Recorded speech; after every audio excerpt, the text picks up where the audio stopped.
বুধবার গভীর রাতে আহত হয়েছেন বলিউড তারকা সাইফ আলী খান। মুম্বাইয়ের পশ্চিম বান্দ্রার নিজের বাসায় এক বা একাধিক দুর্বৃত্ত হামলা চালিয়েছিল সাইফের উপর। ছুরি দিয়ে ক্ষতবিক্ষত করা হয়েছে তার শরীরে। রক্তাক্ত অবস্থায় তাকে মুম্বাইয়ের লীলাবতী হাসপাতালে ভর্তি করা হয়েছে। এখন অপারেশন চলছে অভিনেতার। এ ঘটনায় সাইফ আলী খানের জনসংযোগ কর্মকর্তা বিবৃতি দিয়েছেন।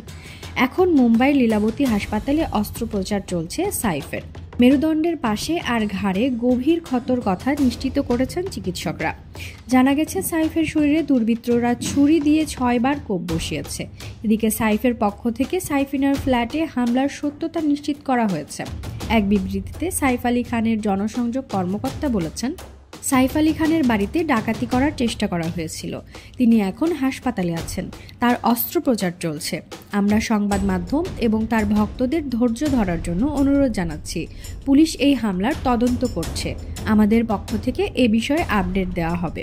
কথা বলেছেন লীলাবতী হাসপাতালের প্রধান নির্বাহী নীরজ উত্তমনি। তিনি জানিয়েছেন, 16 জানুয়ারি দিবাগত রাত 3:30 সাইফ আলী খানকে লীলাবতী হাসপাতালে নিয়ে আসা হয়েছিল। তার শরীরে 6টা আঘাতের চিহ্ন আছে। এর মধ্যে 2টি আঘাত বেশি গভীর। আমরা তার অস্ত্রোপচার করছি। মুম্বাই পুলিশ এই মামলায় জোর তদন্তে নেমে পড়েছে। সাইফের ওপর কে বা কারা হামলা চালিয়েছে তা অনুসন্ধানের চেষ্টা করছে তারা। সাইফিনার বাসায় এই হামলা শুধু কি লুটপাটের উদ্দেশ্যে, না এর পেছনে অন্য কোনো কারণ লুকিয়ে আছে তা খতিয়ে দেখছে পুলিশ। সাইফ কারিনার বাসার সব কর্মচারীদের জিজ্ঞাসাবাদ করছে তারা।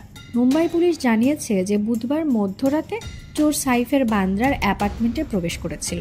সাইফ দেখেছিলেন যে বাড়ির পরিচারিকা কারোর সঙ্গে তর্ক বিতর্ক করছেন। সাইফ তখন তাদের তর্ক বিতর্ক থামানোর চেষ্টা করেন। তখন তার উপর হামলা চালানো হয়। আর এই সময়ে সাইফের সঙ্গে দুর্বৃত্তদের হাতাহাতি শুরু হয়। চোর তার শরীরে 6 বার ছুরি দিয়ে আঘাত করে। জানা গেছে যে এই হামলায় সাইফের বাসার পরিচারিকাও আঘাত পেয়েছেন। ভারতীয় গণমাধ্যম আজ তাকের খবর অনুযায়ী হামলার সময় কারিনা, তৈমুর ও যে বাসাতেই ছিল। অনেক রাত পর্যন্ত কারিনা তার বোন কারিশমা ও বন্ধু-বান্ধবের সঙ্গে নাকি পার্টি করেছিলেন। এ বিষয়ে মুখ খুলেছেন কারিনা কাপুর। এক বিবৃতিতে তিনি জানিয়েছেন, সাইফ হাতে আঘাত পেয়েছে আর তাই হাসপাতালে ওর চিকিৎসা চলছে। পরিবারের অন্য সদস্যরা ভালো আছেন। পুলিশ এরই মধ্যে তদন্তের কাজ শুরু করে দিয়েছে। আমরা মিডিয়া আর ভক্তদের ধৈর্য রাখার জন্য আবেদন জানাচ্ছি। অনুগ্রহ করে এ নিয়ে কেউ কোনো গুজব ছড়াবেন না। এ ঘটনায় আপনারা সবাই যে উদ্বেগ প্রকাশ করেছেন ও দুশ্চিন্তায় আছেন, এ কারণে আপনাদেরকে ধন্যবাদ।